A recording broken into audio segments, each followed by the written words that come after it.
રાજભાઈ, રાજ્ય સરકાર દ્વારા જે ખેડૂતોના વીજ લાઈનના પ્રશ્નને લઈને જાહેરાત કરવામાં આવી છે, એને લઈને તમારી પ્રથમ પ્રતિક્રિયા? જે ખેડૂતોની માંગણી હતી એ માંગણીને ધ્યાને રાખી રાજ્ય સરકારે મોટું મન રાખીને જે ઐતિહાસિક નિર્ણય લીધો છે, ત્યારે ખેડૂતના દીકરા તરીકે માનનીય મુખ્યમંત્રી ભૂપેન્દ્રભાઈ પટેલ, માનનીય નાયબ મુખ્યમંત્રી હર્ષભાઈ હોય, જીતુભાઈ વાઘાણી હોય, કૌશિકભાઈ, તમામનો ગુજરાત રાજ્ય સરકારનો હૃદયથી એક ખેડૂતના દીકરા તરીકે આભાર વ્યક્ત કરું છું. યદુબેન, આ બાબતે કોંઢ ગામના ખેડૂતો, કલ્યાણપુર ગામના ખેડૂતો અને મોરબી જિલ્લાના અમુક ખેડૂતોને સાથે રાખીને 2 વખત અમે મુખ્યમંત્રી સાથે મીટિંગ કરી, ડેપ્યુટી સીએમ સાથે પણ મળ્યા, કૃષિ મંત્રીને પણ મળેલા. એ વખતે સરકારનો જે હકારાત્મક જવાબ હતો કે 100% ખેડૂતના હિતમાં ઐતિહાસિક નિર્ણય લેશું. ખેડૂતોની જે વાત હતી એ વાત પણ મૂકવામાં આવી કે જંત્રીને ધ્યાને રાખીને વળતર ન ચૂકવાય, બજાર કિંમતને ધ્યાને રાખીને વળતર ચૂકવવામાં આવે. તો ક્યાંય ને ક્યાંય સરકારે દેશના કોઈ રાજ્યમાં નથી ચૂકવાતું એવડું વળતર ચૂકવવા માટે નિર્ણય લીધો છે. માત્ર ને માત્ર ખેડૂતના નામે અથવા તો ખેડૂતને ભડકાવીને કોઈ રાજનીતિ કરતા હોય તો એ લોકોને ખાસ કરીને સંદેશ એક આપના માધ્યમથી આપું છું કે ખેડૂત માટે અમે પણ લડ્યા છીએ.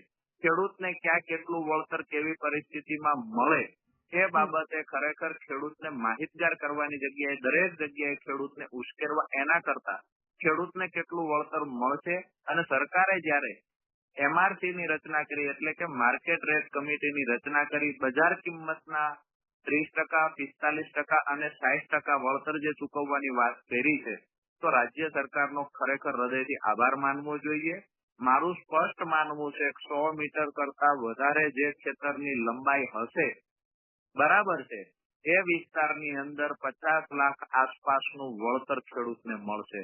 ખેડૂતને પોતાની જમીન પોતાની પાસે રહેશે, વાવેતર થઈ શકશે, વાવણી થઈ શકશે, ઉત્પાદન લઈ શકશે, તેમ છતાંય ખેડૂતને ત્યાં વળતર મળશે. બીજી વાત એ કરું તમને કે દેશના અન્ય રાજ્યની સરખામણીમાં બીજા રાજ્યમાં અનેક બીજી પાર્ટીઓની પણ સરકાર છે.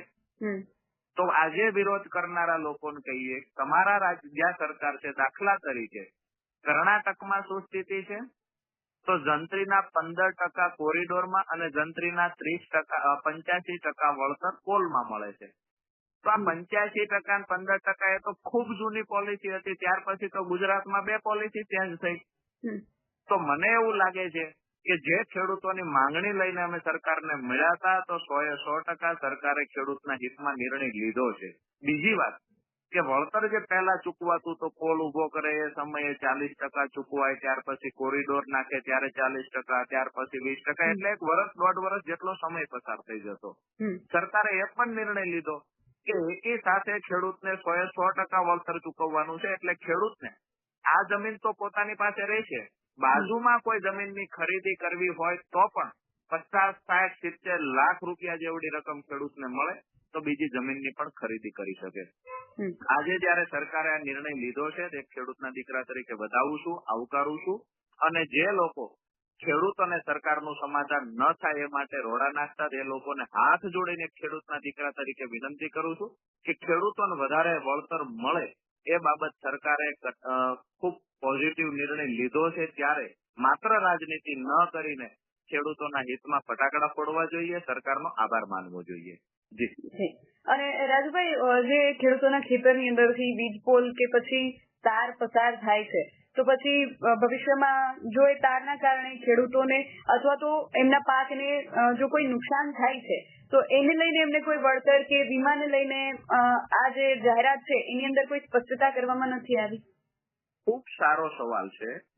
મહત્વની વાત એ છે કે આ બાબતે જયારે અમે પછી પ્રકાશભાઈ વરમોરા ધારાસભ્ય હોય કે પછી કાંતિભાઈ અમૃતિયા મંત્રી હોય, આ તમામની હાજરીમાં અને સુરેન્દ્રનગર જિલ્લા ભાજપ સંગઠન પણ સાથે હતું, જયારે મળ્યા છીએ તો ખેડૂતોએ જયારે આ રજૂઆત કરી છે તો ઓલરેડી જયારે આ લાઈન નાખતા હોય ત્યારે કોઈ નુકસાન થાય છે તો પાક નુકસાનનું વળતર મળે છે.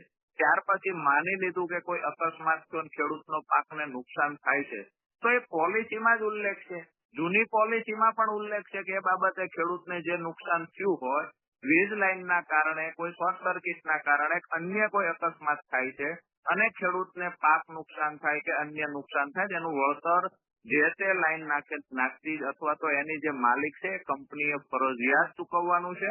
એના માટે કોઈ સવાલ ઉભો થતો નથી. બીજી વાત કે ઘણા લોકો ખેડૂતોને ગેરમાર્ગે દોરવાનું કામ કરે છે કે હાઈ ટેન્શન લાઈન ખેતરમાંથી પસાર થાય તો ક્યારેય જમીન બિનખેતી નહીં થાય. તો આજે એક વાતની સ્પષ્ટતા કરું કે 66 કેવી થી લઈ અને 765 કેવી સુધીની લાઈનો સૌરાષ્ટ્રમાંથી ખાસ કરીને આ વિસ્તારમાંથી પસાર થાય છે. આગામી દિવસોમાં એના કરતા પણ મોટી લાઈનો પસાર થશે.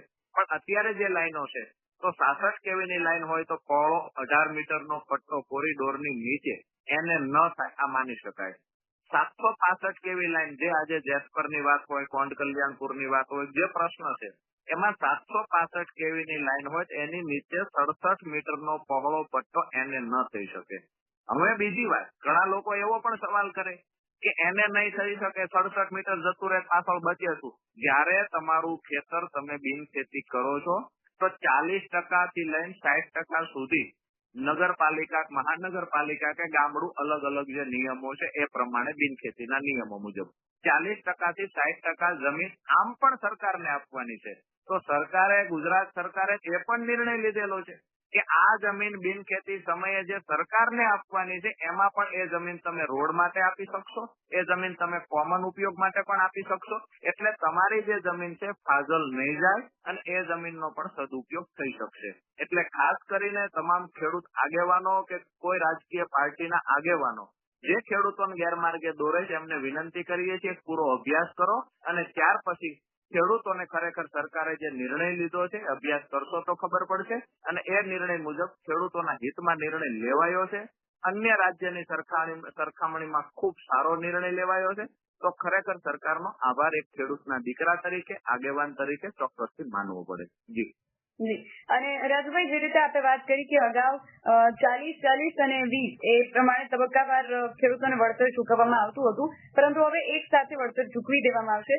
પણ પ્રશ્ન એ છે કે આ વળતર વીજ પોલ નાખ્યા પહેલા ચૂકવવામાં આવશે કે પછી? જ્યારે ખેડૂત આમ તો કમિટીની જયારે રચના થશે અને એ કમિટી એમઆરસી કમિટીમાં જે રકમ નક્કી થાય, બજાર કિંમત નક્કી થશે, એમઆરસી ની કમિટીમાં ખેડૂત પણ મેમ્બર હશે, એ ખેડૂત આગેવાન પણ મેમ્બર હશે, સ્થાનિક એક આગેવાન મેમ્બર હશે.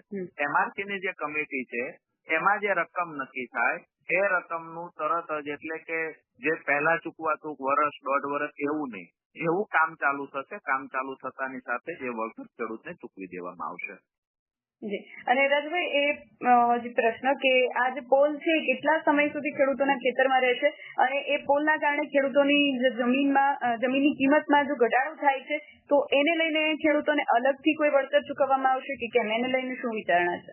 જે કિંમતમાં ઘટાડો થાય છે ને ત્યારે મારું સ્પષ્ટ માનવું છે, મેં કેલ્ક્યુલેશન જયારે સરકારે નિર્ણય લીધો છે ત્યારે અમે અભ્યાસ પણ કર્યો, જે ખેડૂતની કિંમત હોય છે જમીનની એને 50% વળતર, આમ તો કિંમત હોય એનું 50% રકમ તો આમ પણ ખેડૂતને મળી જાય છે અને ખેડૂતની જમીન ખેડૂતના ખાતે રહે છે. ખેડૂત એ જમીનને વાવણી કરી શકે છે, ઉત્પાદન મેળવી શકે છે.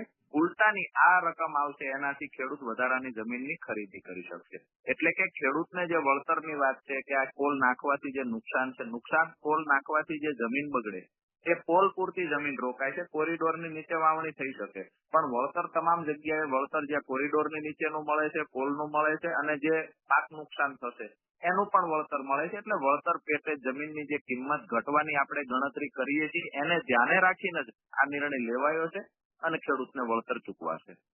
જી. અને રાજભાઈ, ખેડૂત આગેવાન તરીકે તમે ઘણા બધા ખેડૂતો સાથે પણ જોડાયેલા હોવ છો, તો સરકારે આ જે નિર્ણય જાહેર કર્યો છે એને લઈને ખેડૂતો શું પ્રતિક્રિયાઓ આપી રહ્યા છે?